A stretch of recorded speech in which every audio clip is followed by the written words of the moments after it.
പേരെന്തുവാ? കൃപ. കൃപ. കൃപയുടെ വാലെന്തുവാ? കൃപ എസ്. എസ് അച്ഛനായിരിക്കും ഇല്ലയോ? അച്ഛന. അച്ഛന്റെ പേരെന്തുവാ? സുരേന്ദ്രൻ. സുരേന്ദ്രന്റെ വാലെന്തുവാ? സുരേന്ദ്രൻ പി. ഓ പി.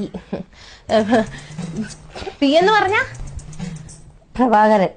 പ്രഭാകരൻ അപ്പൂപ്പനായിരിക്കും ഇല്ലയോ? അച്ഛന്റെ അച്ഛൻ. പ്രഭാകരന്റെ വാലെന്തുവാ? പ്രഭാകരൻ ആർ. ആറ്. ആറെന്ന് പറഞ്ഞ രാധാകൃഷ്ണൻ. രാധാകൃഷ്ണൻ. ആറിന്റെ വാലെന്തുവാ? എന്റെ പൊന്നേച്ചി എനിക്കറിയത്തില്ല. എനിക്ക് ഇത്രയൊക്കെ വാലും തലയൊക്കെ അറിയത്തുള്ളൂ. ചേച്ചിക്ക് ഇപ്പൊ എന്തും അറിയണ്ടേ? അതല്ല, കൊച്ചു നമ്മുടെ കൂട്ടരാണോ? നമ്മുടെ കൂട്ടരെന്ന് വെച്ചാൽ എന്തുവാ? നമ്മുടെ കൂട്ടരെന്ന് പറഞ്ഞാൽ എന്തുവാ? നമ്മുടെ തോളോട് തോള് നിൽക്കുന്നവന്നോ തലേ കയറി ഇരിക്കുന്നവരാന്നോ? ഞാൻ എന്താ നിങ്ങളുടെ കൂട്ടരാ, മനുഷ്യരാ. ഓ ഫെമിനിസ്റ്റാ, ഫെമിനൈൻ കൂടിയേനവാ. ഓ അമ്മായി